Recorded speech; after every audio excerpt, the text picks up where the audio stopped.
皇后公主早已逃入玄武门之内，而此时这里却如此寂静，会不会有诈？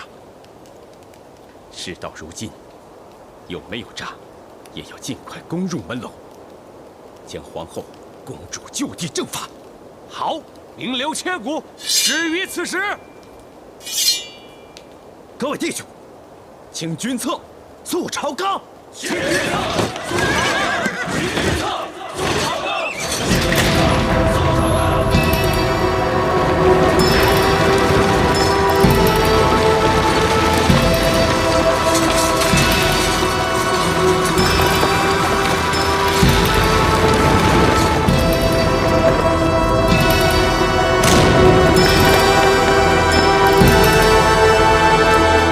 飞骑大将军刘瑾人奉旨前来救驾。你们这些逆贼，休想伤及皇上分毫！刘将军，各位将士，为后母女结党营私，祸国殃民，罪该万死。当日，李多作将军杀内宠张易之、张昌宗，今日我跟他一样，为了我李姓大唐江山，为了黎民百姓，诛杀奸臣，请军策速朝纲。难道各位也要阻拦？各位也想助纣为虐吗？本太子决议，要将我李姓大唐重蹈正规，还请各位助我一臂之力。事成之时，保证诸位论功行赏。住口！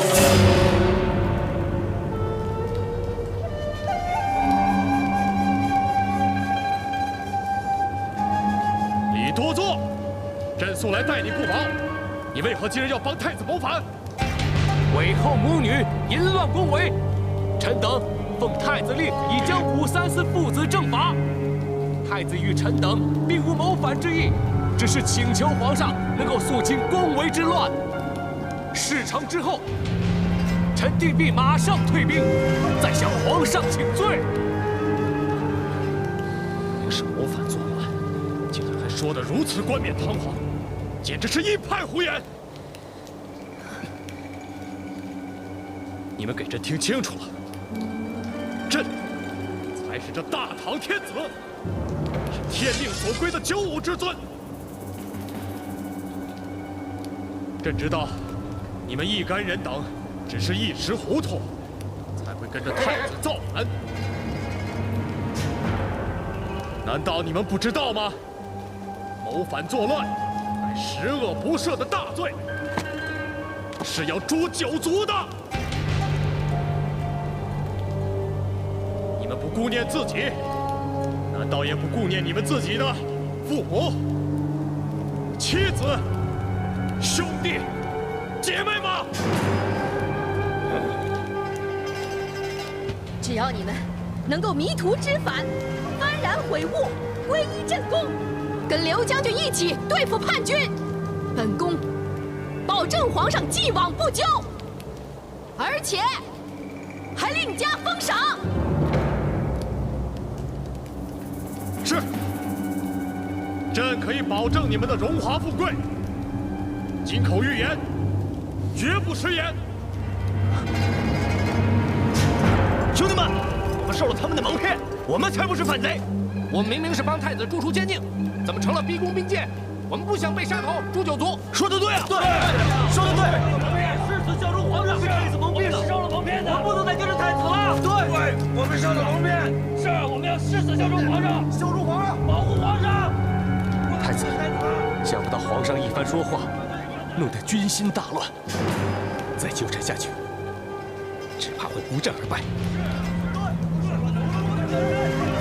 我们这就杀入门楼，将皇后、公主拿下。好，今天事成是败就看天意了。弟兄们啊，不能这么干呀！我们受了太子的蒙骗呀！是啊，皇上说了，既往不咎。弟兄们，幡然悔悟吧！太子，我们只杀皇后和公主。气死你！别急，杀！看清楚你们的下场了吗？倒戈，追随皇上！别听他们的，冲！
盛世里。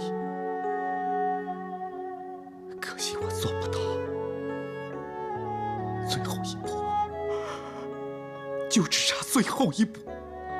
那些可恶的羽林军竟然阵前倒戈，我竟然失败了。你受伤了，先坐会儿吧，我去拿药帮你擦。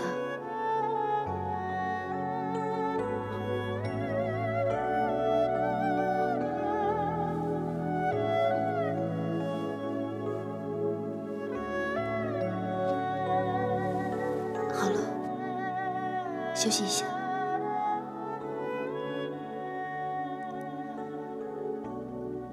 喝杯茶解解乏吧。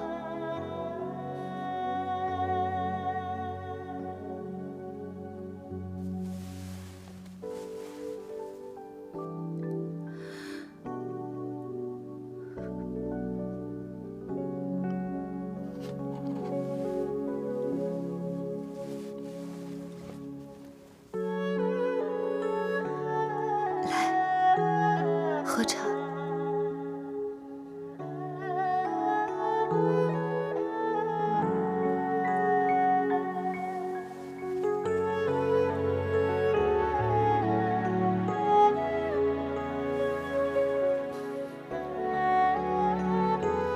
福儿，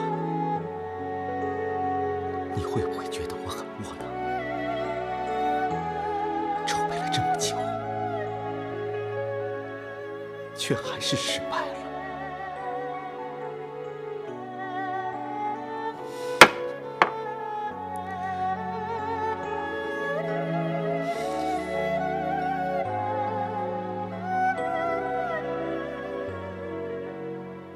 一切已经结束了，不管你是胜了还是败了，都已经不重要了。可事到如今，我怕我们两个……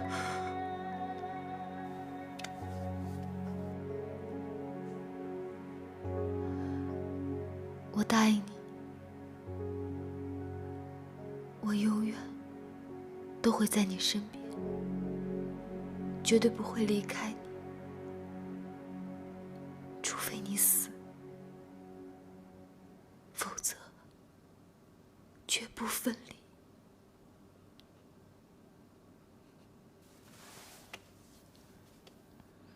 福儿，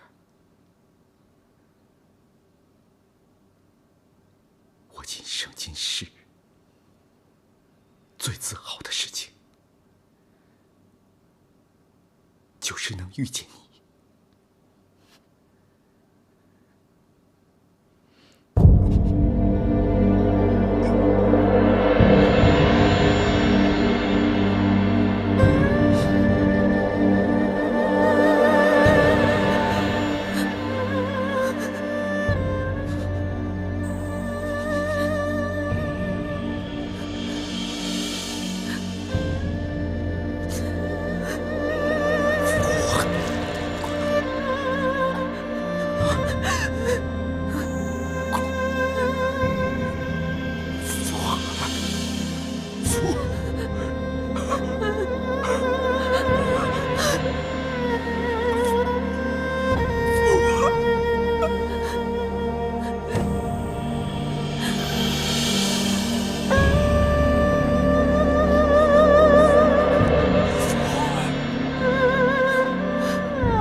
我找你找的好辛苦，你知道吗？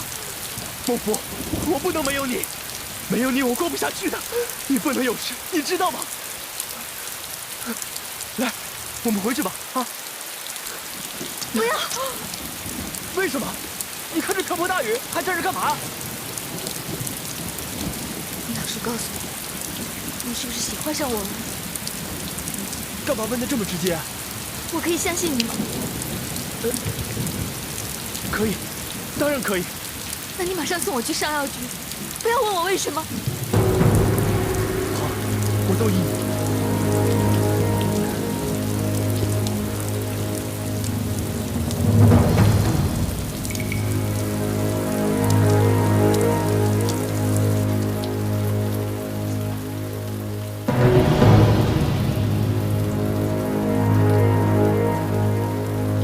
公主，我刚得到消息，太子兵败如山倒，皇上、皇后、安乐公主安然无恙。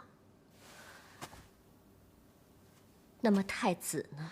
太子已经在东宫寝室服毒身亡了。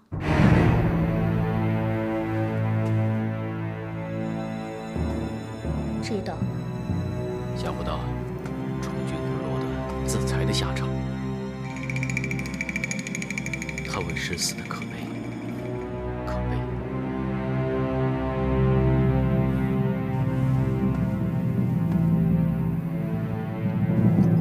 启禀皇上，皇后娘娘卑职率领御林军在宫中搜索叛乱余党，结果在宜秋宫发现太子的尸首，好像是服毒自尽。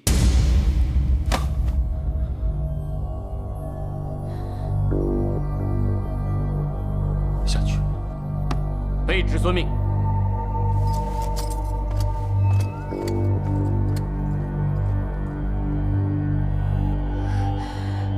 他今天起兵谋反，杀死了武三思父子，还想对你不轨。幸好皇上洪福齐天，躲过了大劫。他现在虽然自裁了，可你不能姑息了事。但是楚军一再表明，他只是要清除佞臣贼子，肃清宫闱。除此之外，他别无他意。你怎么能轻信他的谎言呢？他这是掩人耳目。要是真的让他攻进了玄武门，他一定会逼着你退位的。要是他登基之后，还有你我的活命机会吗？可是朕始终觉得这孩子不会加害我们的。他杀了武三思父子，就是要夺得皇位。如果像他说的大仁大义，他为什么要自裁啊？他就是做贼心虚啊！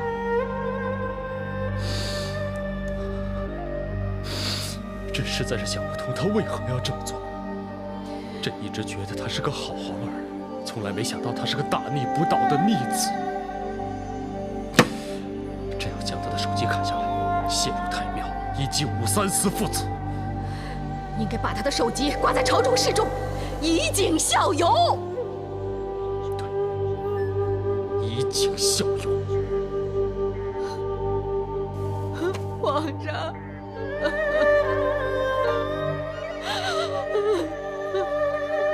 我差一点就失去了你，皇上。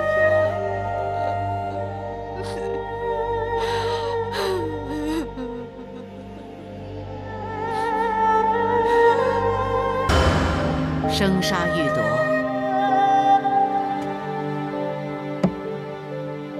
乃天子之权。朕曾经翻手可杀万民，覆手可救苍生，这就是大权。只要大权在握，朕即天下。翻手可杀万民，覆手可救苍生。只有大权在。当年朕在这里开创了大周，今天朕也要在这里做个了断。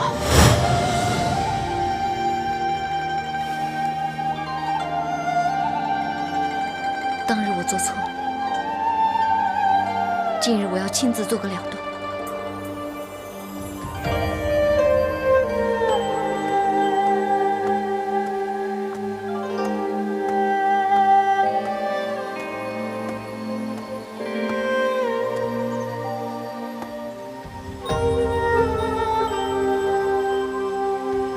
我还以为你今后不会再见我。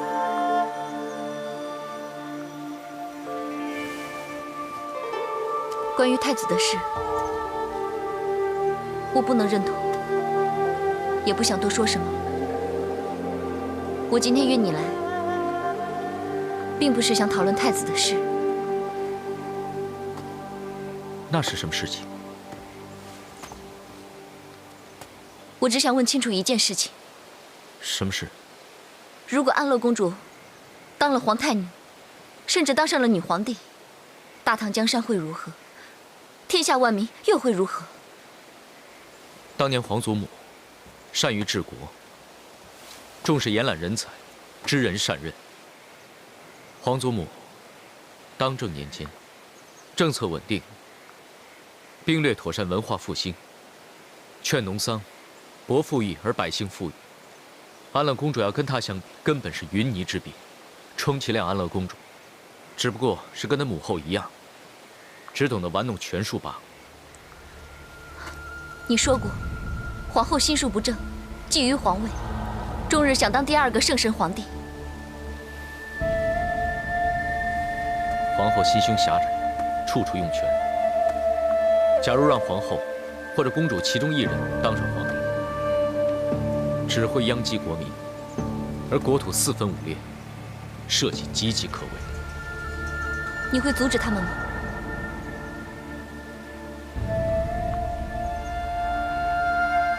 倘若公主或者皇后当上皇帝，恐怕我这小命也不保。与其让我坐以待毙，我倒宁愿拼死一搏。好，我知道安乐公主就是想当女皇帝，但是凭我一个人的力量，没有办法阻止她。我可以助你一臂之力。你一旦踏上了这条不归路，绝不能半途而废，更不能后悔，只能勇往直前，义无反顾，甚至去做一些你不愿意做的事情。这些你可以做到吗？可以。为了弥补我以前的过错，我什么都愿意做。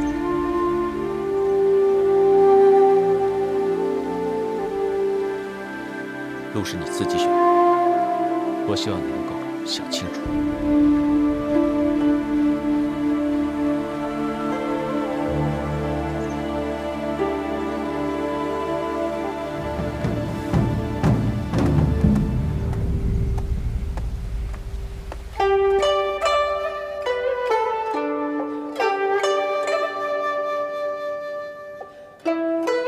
皇上还在为太子的事忧伤啊？来呀，弹奏乐曲吧。是，奏乐曲。奴婢叩见皇上，皇后娘娘圣安。怎么了？匆匆忙忙的，有什么事吗？啊，惠娘娘，刚才宫女在整理娘娘衣箱的时候，一打开，里面飞出了五彩祥云。什么？五彩祥云？哎呀，皇上，五彩祥云呢？皇上，五彩祥云！皇后，祥云从你的衣箱里飞腾出来，可是祥瑞征兆啊！哎呀，五彩祥云！皇上，臣妾不敢邀功，这可都是皇上的鸿福啊！人家都说呀，这五彩祥云可是只会落在对天下苍生有大功德的人头上啊！皇上你是天子，臣妾虽然深受皇恩，但五伦之别不能不讲啊！即便皇上虚怀若谷，跟臣妾不分你我，可是上天他不会混淆的呀。那有什么区别？这正是你的鸿福。皇后，朕要昭告内外，好让满朝文武与你同贺。皇上，奏乐，奏乐！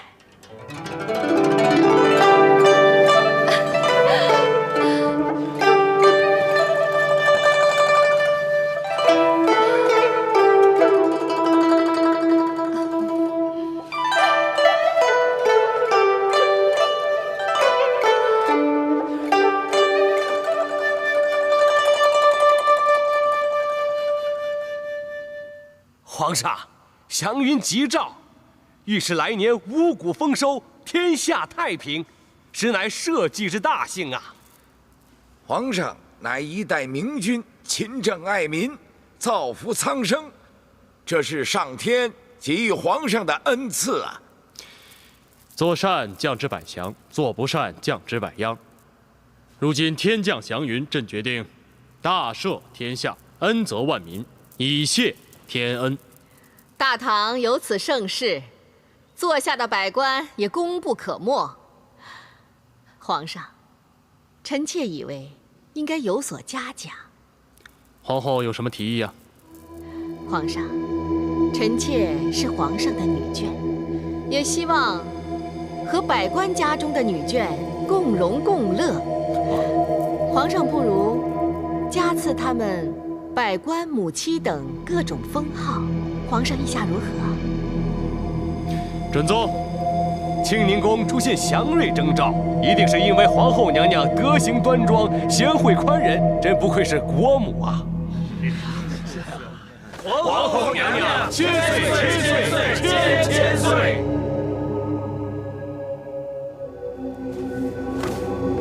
皇后娘娘千岁千岁千千岁！平身。谢娘娘。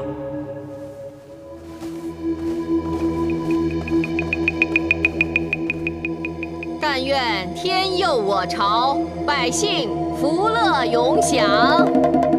皇上，高祖当皇帝前，天下歌桃李子；太宗当皇帝前，天下歌秦王破阵乐；高宗当皇帝前，天下歌侧堂堂；当今太上皇当皇帝前，天下歌武媚娘；如今陛下当皇帝前，天下歌英王十周；如今皇后仁德化禄，天下归心，知太史事家业至中，仅尽丧条歌12篇。臣请宣誓内外，进入乐府。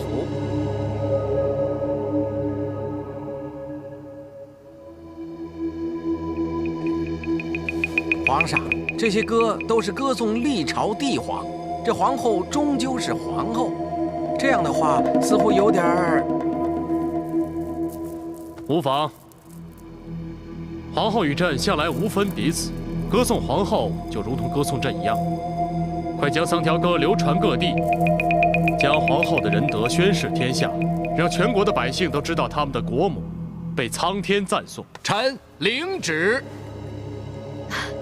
皇上，天降祥云，此乃千古奇缘呐！皇上，臣妾建议把这些难得的景象，请画师画下来，挂在安乐寺中，让宫中所有的人都一睹这难得的奇景，也好流传后世。皇后所言甚是，照办。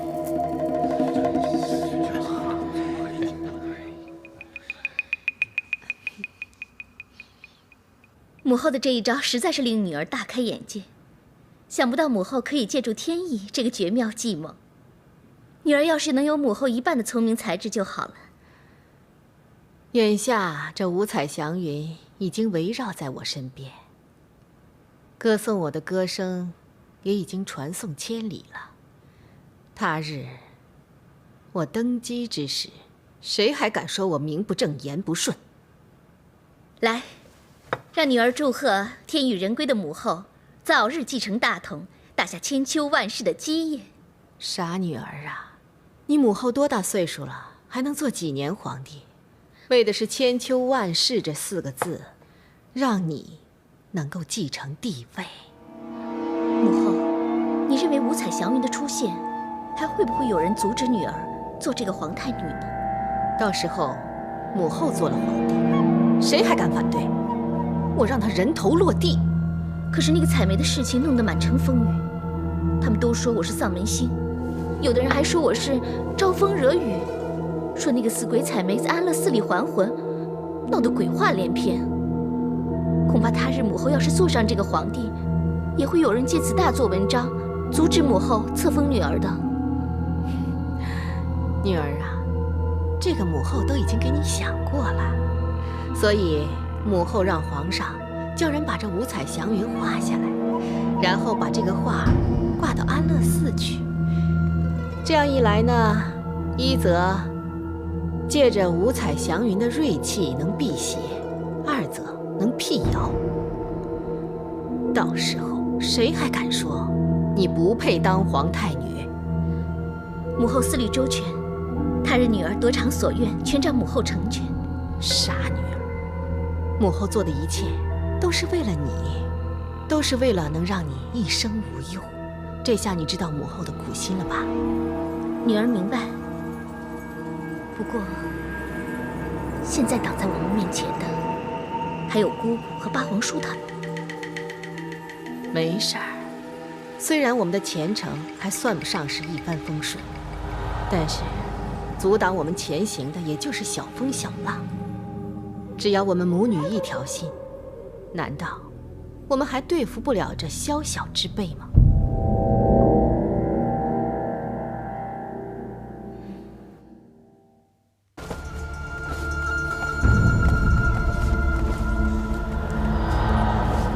赵少福，赵少福，你来了。来的正好。我刚给于尚仪做好了衣服，准备找人送过去，放在屋里。自便。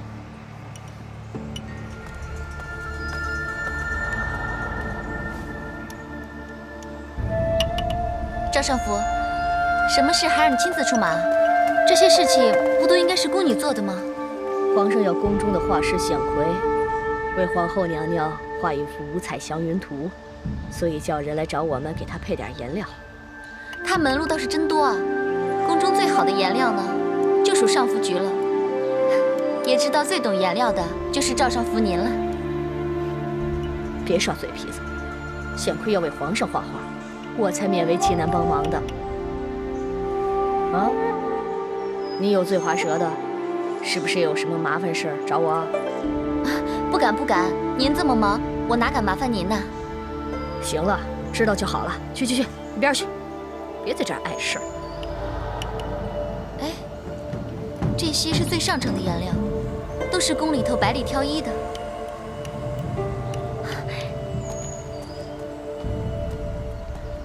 这个就是水石青吧？你倒挺识货的，你怎么知道这天竺国的水石青呢？赵少福见笑了。之前安乐公主呢，曾经学习过丹青，我跟着公主也学到点皮毛。皇上要画的是五彩祥云，当然需要一些鲜艳的色料，才能显示出云彩的斑斓。无论任何一种颜色，只要加进去水石青，都会在夜晚发光。任何一个画师都一定会用到它。这么神奇啊！我只知道水石青是天竺国的上佳色料，没想到还真这么神奇。当然了，要不是这么珍贵的东西，用得着我亲自动手吗？哼，好了，我要把这些东西送去给显奎了。那我进去拿衣服了。去吧。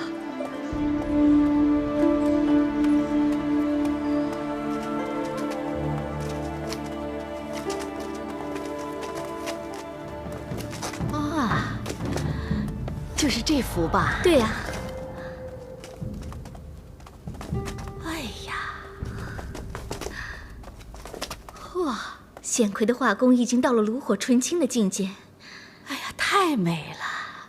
只见运笔笔走龙蛇一条线，悬笔五彩祥云仙界线，收笔画龙点睛何惧飞呀！女儿啊，那你你说这儿为什么会闪闪发光呢？那是因为加了一些从天竺国来的色料水石青，所以就会闪闪发光。哦，原来是这样啊！哎呀，果儿啊，看来你对丹青作画也是很有研究的呀。我刚嫁给武重训的时候，整天闲着没事，刚好听说有一位天竺画师，笔法盖世无双，所以我就请他来教我作画了。哦，好啊，那你一定要给母后好好的画一幅。等到母后大日子到来时，我一定会为母后作画的。那你就该准备了，这一天快到了。好。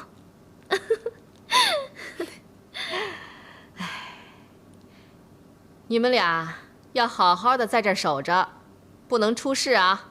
是。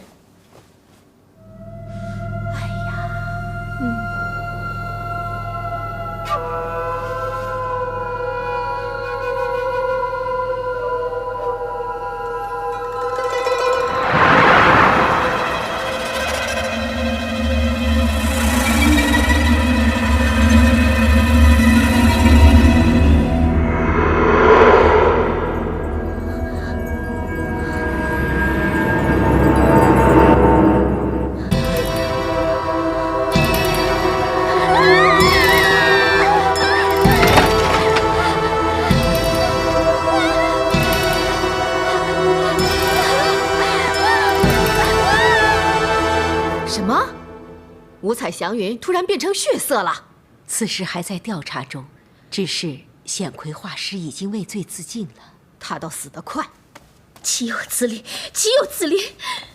怎么了，女儿？母后要为女儿做主啊！怎么了？谁欺负你了？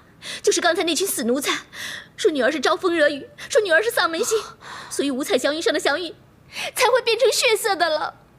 狗奴才，又在散布谣言，一次一次的制造谣言，本宫忍无可忍。伺候安乐公主的那2个宫女是哪个局的？回娘娘是上宫局的。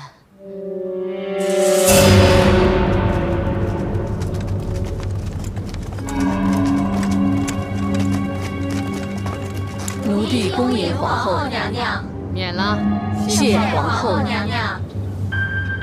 负责看守五彩祥云图的2个宫女在哪儿？奴婢在。来人，在，斩了！是。娘娘饶命啊！老奴敢问皇后娘娘，为何要杀了他们？他们俩不光是看守五彩祥云图不力，而且还散布谣言，妖言惑众，毁坏公主的清誉。娘娘明鉴，奴婢是冤枉的，奴婢没有妖言惑众啊，娘娘。是啊，皇后娘娘，奴婢没有说公主的坏话。谣言都是由你们俩而起，斩你们是为了以正视听。柴上宫，你不会不明白吧？老奴怎会不明白呢？奴婢的命，只要是为了主子的，哪怕是一句闲话说错了，也是要丢命的。明白就好。老奴在宫里50多个年头了，是看着王皇后、萧淑妃的起落，也看着武才人变成了武皇后，但最终还不是一抔黄土。现在，老奴也正看着皇后娘娘您的一切。我们这些当宫女的，虽说是衣食无忧，却也变化无常。有可能今朝趾高气扬，而他日就仰人鼻息，就如同这树上的蝉一般，夏生秋死。皇后娘娘，俗话说得好，人情留一线，日后好相见。柴上宫，如果皇后娘娘一定要怪罪的话，那就怪老奴好了。看来，唯有老奴一死，才能答谢皇后娘娘的隆恩。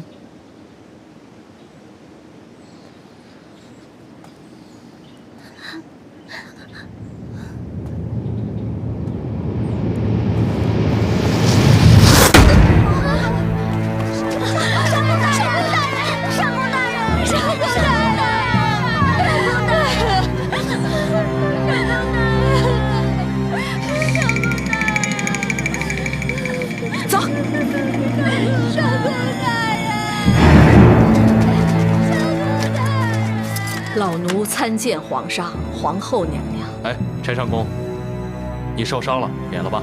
周公公，赐座。遵旨。谢皇上、皇后娘娘恩典。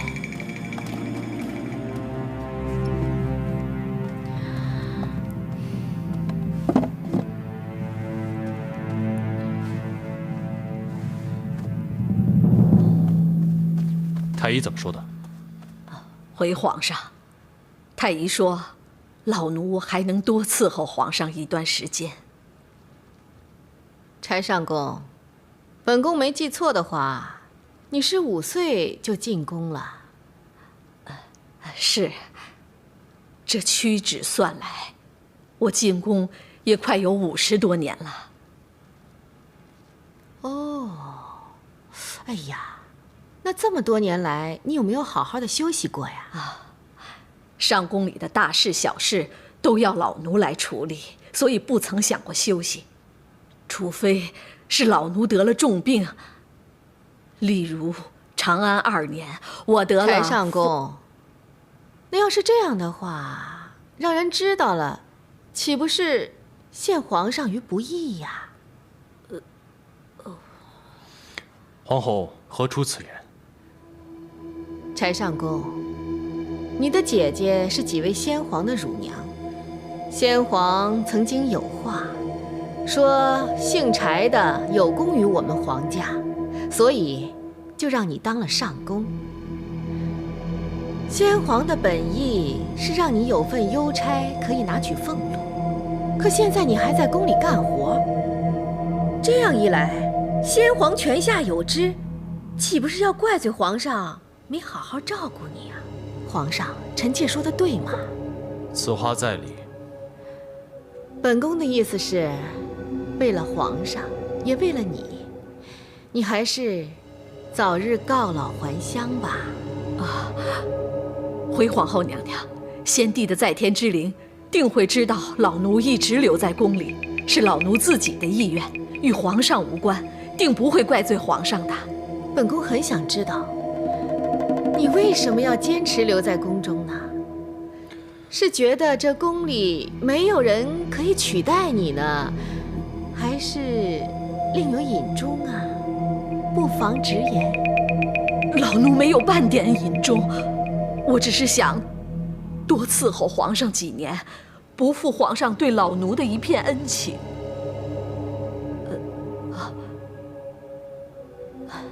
不过，皇后娘娘说的也有道理，老奴也不应该总留在这儿碍手碍脚。请放心，我会为皇上选一个合适的人做上宫，继续伺候皇上和皇后娘娘。这你就不用操心了，人选嘛，皇上和本宫自会决定的。回禀皇后娘娘，选继任人是现任上宫的职责，老奴不敢失职，还望皇后娘娘明白。规矩是人定的，但是如果没有什么特殊的理由就改变，岂不是圆不成圆，方不成方？如果从娘娘这儿乱了规矩，今后如何服众？好，那人就由你来定，只是你早日退下就好了。老奴知道。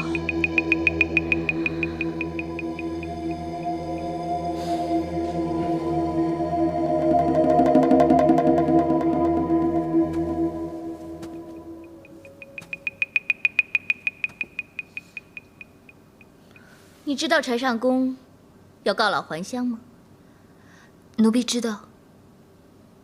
那你愿意不愿意取代他的位置？公主，你让我当上宫，这是母后的意思。怎么样？谢皇后娘娘恩典，谢公主恩典，奴婢当然愿意，只是做梦也没有想到会有这个机会。起来吧。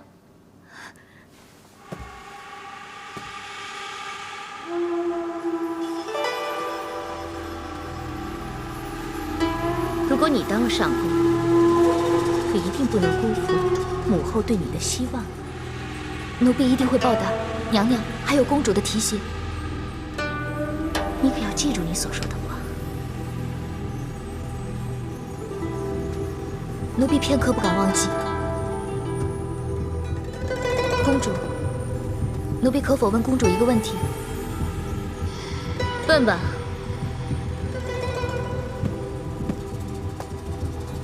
上宫大人向来自命大公无私，而且自恃承蒙先皇圣宠，宫里任何人都不敢不买他的账，就连皇上也怕他3分。为什么这次由我来继任呢？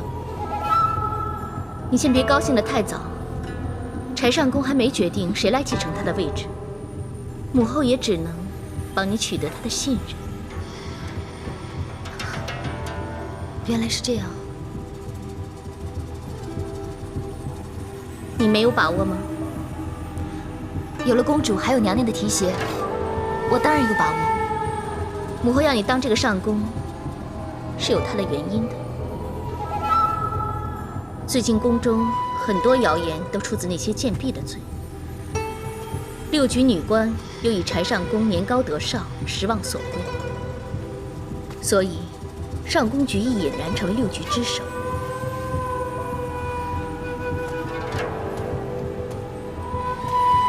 所以，皇后娘娘要奴婢当上上宫之后，好好的管束他们，尤其是他们的嘴，对吗？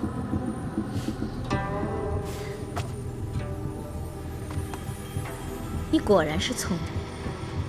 所以，无论如何，我不管你用什么方法，一定要得到上宫这个位置，不要让母后失望。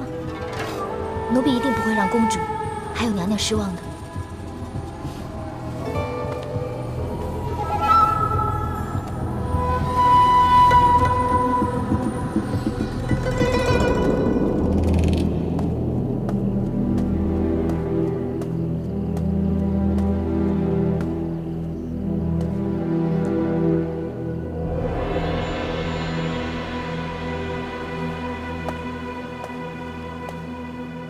奴婢孟凡叩见郡王爷。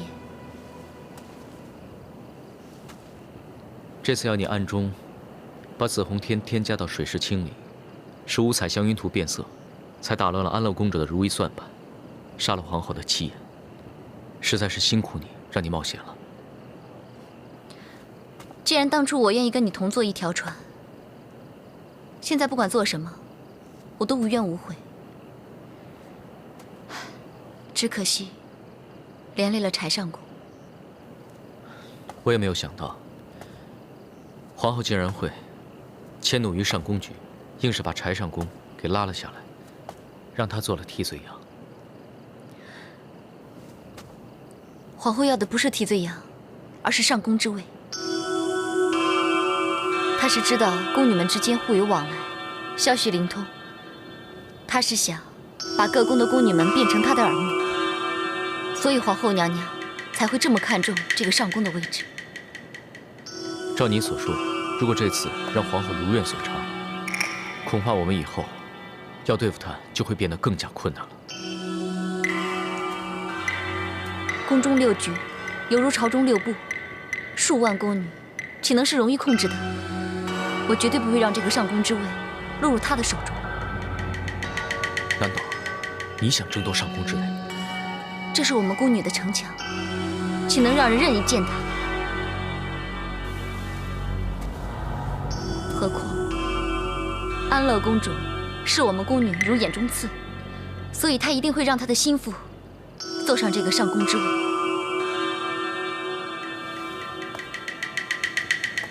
孟福，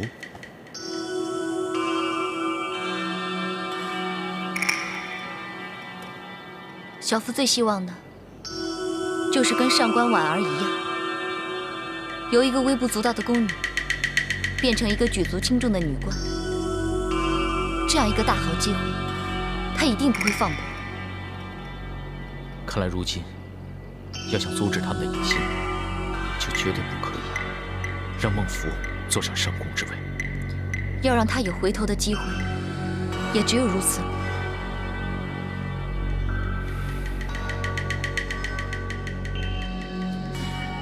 选啊？不知有什么条件会选谁？不知道。孟夫，你觉得呢？我也不知道。哎，柴上公能告老还乡，还是挺有福气的。柴上公要走了，对啊，他真有点舍不得。我也是。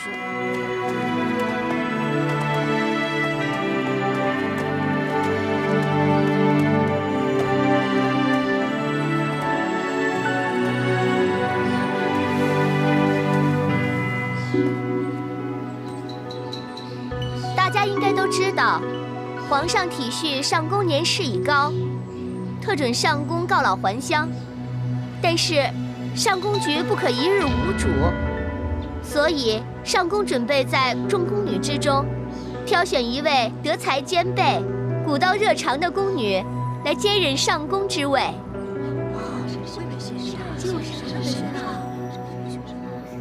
会选谁呀？此次挑选呢，是在6局之内，不论老幼，能者居之。有道理啊。几十年来，我是看着你们陆陆续续的进来，有的飞上了枝头，做了女官，或者是妃嫔，但是绝大多数还是在孤寂中老死。此次，皇上能恩准我离宫度过余生，也算是一种福分吧。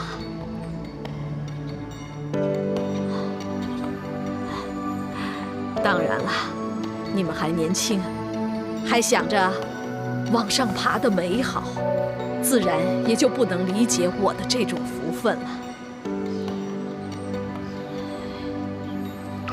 此次挑选，就是让你们猜一猜，这个盒子里放着一件什么重要的东西？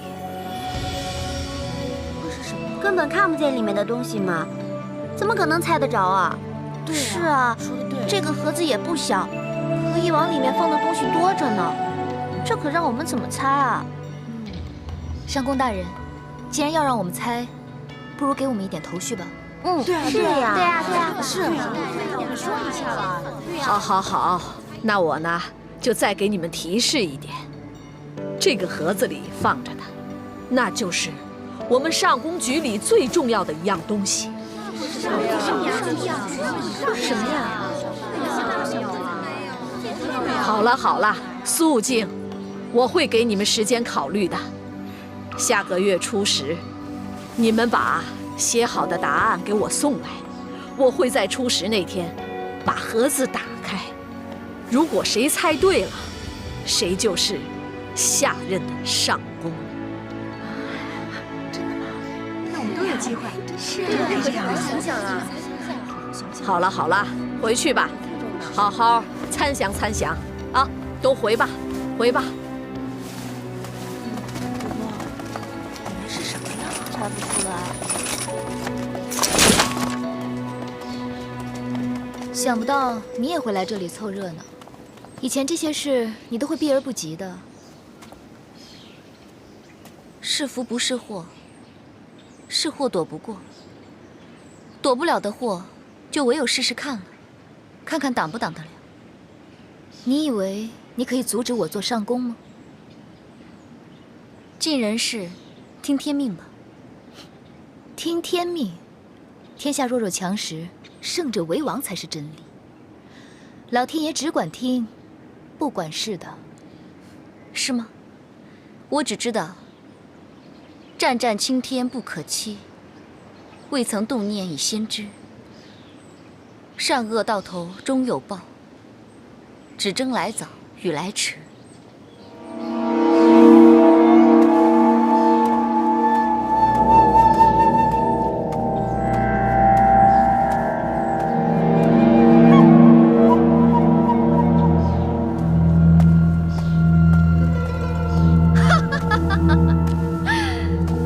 你终于说出心里话了。没错，世间善恶根本就是由人定出来，与老天爷无关。奴婢最讨厌的，就是那些常以君子自居的人。说得好，不管是哪个朝代的开国君主，都是从别人的手中把江山夺过来的。什么才是天命？谁能稳坐在这个宝座上，谁就是天命。公主所言甚是。这一仗，你胜算如何？奴婢不知道，也不需要知道。我只知道这场仗我一定要打赢，因为这是决定奴婢命运最重要的时刻。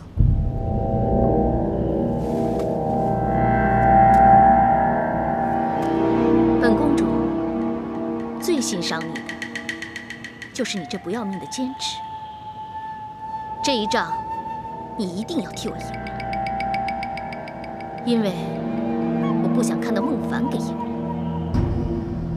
奴婢知道，这也是奴婢不想见到的事。好，我和母后一定会替你想尽办法，给你找出那个木盒子里藏的是什么，让你一定会赢。谢公主。不过你要知道，参选的不只是你一个人。如果有人跟你一样猜中了答案的话，也会影响到你胜出的可能。所以你要避免此类事情的发生。奴婢知道，奴婢一定会想尽办法，让那些不自量力的人知难而退。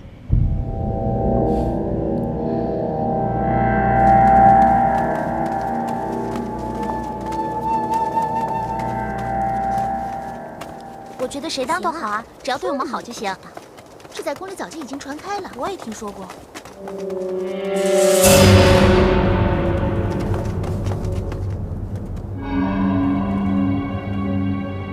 你什么意思啊？你干嘛打人啊？这是什么地方？清宁宫啊！这是皇后娘娘的地方，岂容你们在这里放肆？刚才说话的又不止我们俩，我就是要教训你们俩。皇后娘娘的地方，还敢放肆？就算是我们不对，你只不过是公主的贴身奴婢，凭什么管到皇后娘娘的地方？皇后娘娘是国母，公主是皇女，皇女替皇后打理后宫之事，就像太子替皇上处理国事一样。我是公主的奴婢，帮主子排忧解难，有何不可？皇后娘娘不喜欢的人，公主当然会替娘娘处理。换上像我这样听话的人，都明白了吗？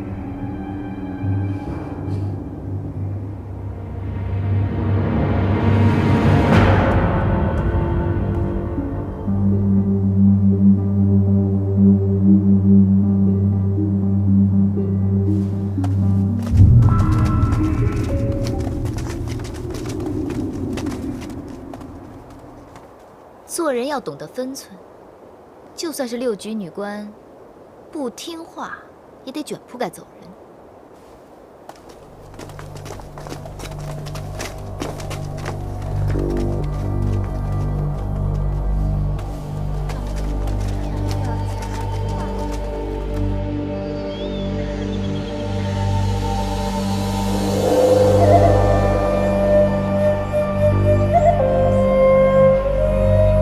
你干嘛打人啊？皇后娘娘不喜欢的人，公主当然会替娘娘处理。换上像我这样听话的人，都明白了吗？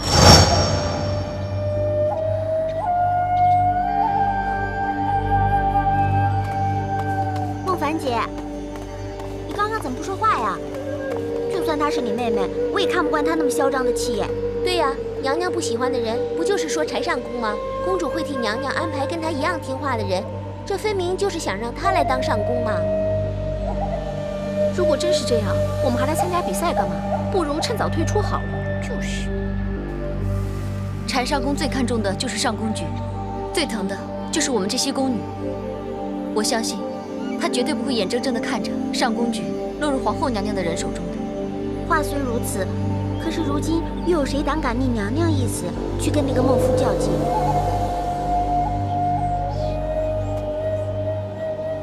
就算最后只剩我一个人，我也绝对不会让她得到上宫之位。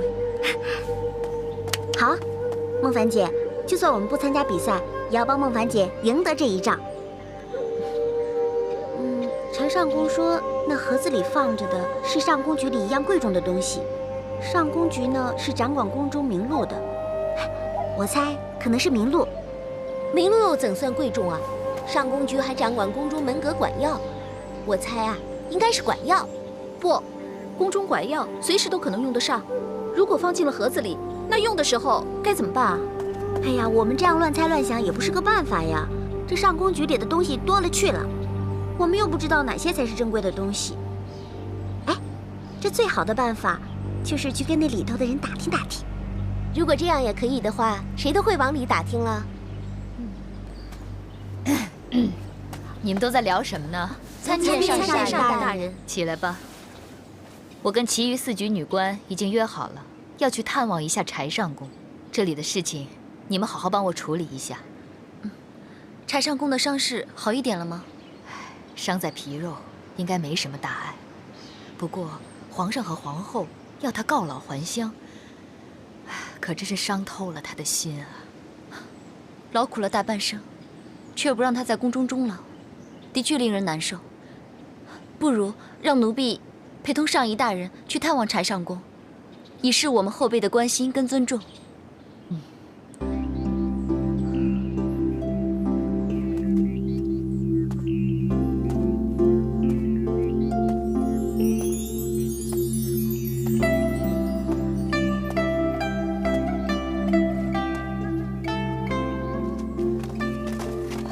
柴上宫，柴上宫，哎呀，柴上宫在做什么？受了伤就应该休息嘛。你们都来了？是啊，我们都来看望您呢。哎呀，吓我一跳！你们这一块儿都来，我还以为宫里发生什么大事儿了呢。来来来，坐坐坐啊！好。柴上宫，你的伤好点了吗？一天比一天好。每次一撒谎啊，你眼珠子就往上翻。太医呀，已经把你的伤势都告诉我们了。你呀，就是一头牛，只懂得耕耘。哎呀，我这头牛啊，也不中用了，很快就会变成游手好闲、对社稷没有贡献的废人了。哎呀，柴上宫，这是每个人都必经的阶段，我们几个很快就会步你的后尘了。其实啊，这也不见得就是一件坏事。这样，我们就可以实行当年大家的约定了。什么约定啊？你忘了？当年我们不是约定好了吗？等到我们出宫以后啊，我们一起到江南去游玩的嘛。对，是啊，那都是10几年前的往事了。不知不觉，我们在宫里头啊，差不多待了大半辈子了。我还记得，当年很喜欢江南的胭脂水粉，说到了江南一定去买的。他当年偷偷跟我说江南有一个算命的先生特别灵验，有空去算一下，看看有没有机会当上嫔妃。事到如今，这就不用补了。哎，不，说不定等你出宫之后还有机会呢。哎呀，当年啊，好像咱们也这样约定过。是啊，那都是我们初进宫时候的事儿了。柴上宫，这眼前最重要的是把身体养好。我在圆佛寺帮你求了一个平安佛。哎呀，这是我的。哎，我也在空山寺帮你请了一个平安佛。谢谢各位啊，谢谢。这倒是不用了，不过呀，你得好好的报答我们的好意哦。是啊，你得赶快好起来，别让我们几个继续担心你啊。就是啊，老身呐，一定尽快好起来，不再让你们担心了啊。好，哎呀，喝茶。哎，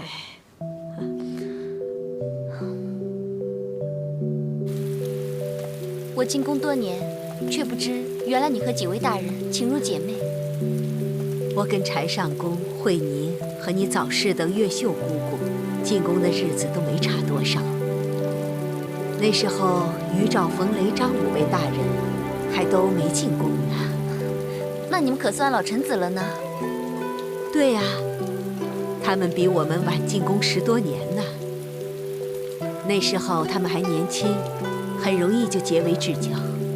不过，都是年少气盛，免不了互相竞争，不时为一些鸡毛蒜皮的小事吵架。不过还好，大多数都只是嘴皮子上争胜负，不会记恨在心的。只有冯宇2位大人误会比较深，幸好有你帮忙，终于化解了。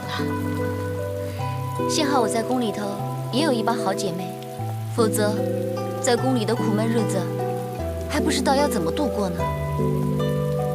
对了，云霞姑姑，你知道为什么大家都要送佛像给柴上公啊？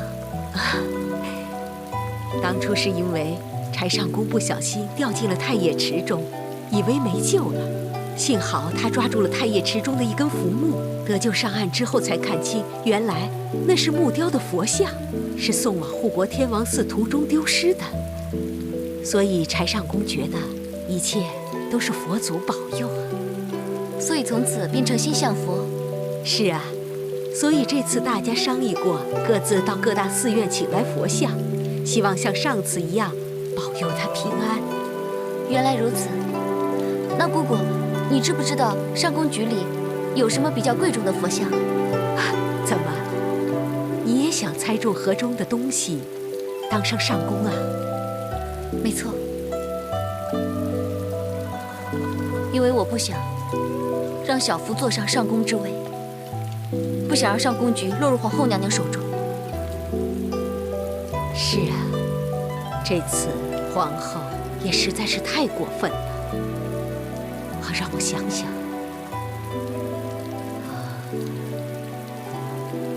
哎，我依稀记得有一尊佛像，是太上皇登基没多久的时候赐给柴上公的，但是一尊什么佛像，我却记不起来了。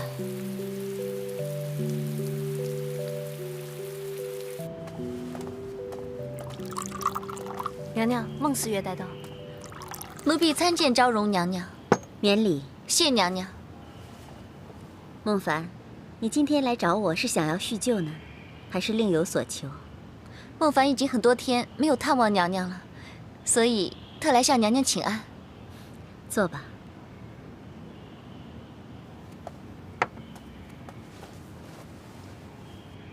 那么久没来，突然到访，应该是有所求吧？娘娘还是一样冰雪聪明，真是什么都瞒不过你。只是你不想瞒本宫罢了。说吧。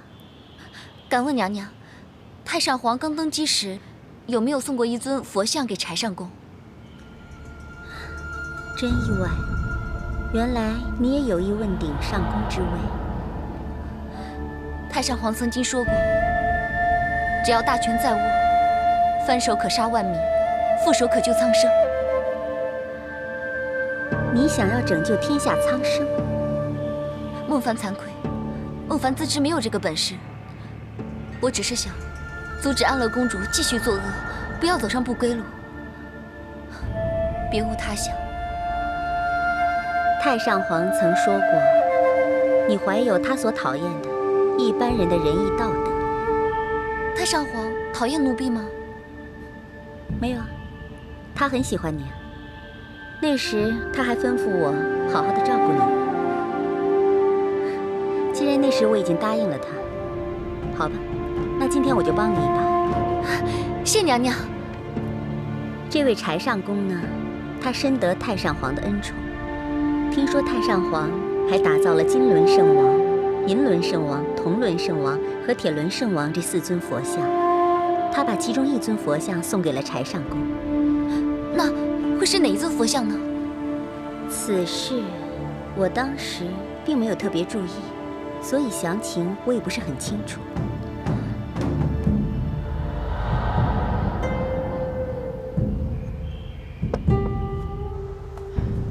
我已经派人问过杜公公，当年太上皇假借伪经大云经，说自己是菩萨，为了解救众生，下凡当人间君主，做转轮圣王。登基之初，曾经命令工匠分别铸造了4尊金银铜铁转轮圣王像。那么杜公公他知道太上皇把哪尊佛像赐给柴上公了吗？我不知道。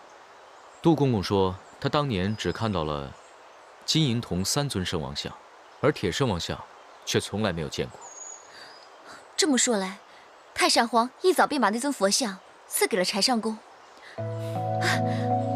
那么木盒里装的应该是铁轮圣王像了。我也这样认为。奴婢知道了，奴婢这就回去准备。孟凡，万事小心。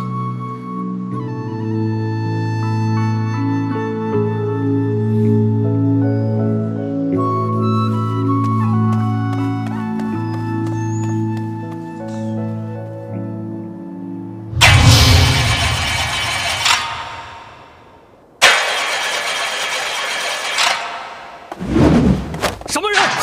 多准！是。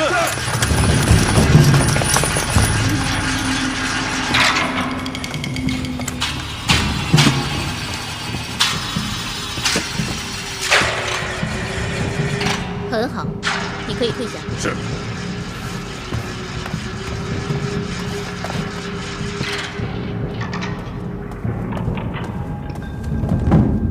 奴婢参见公主。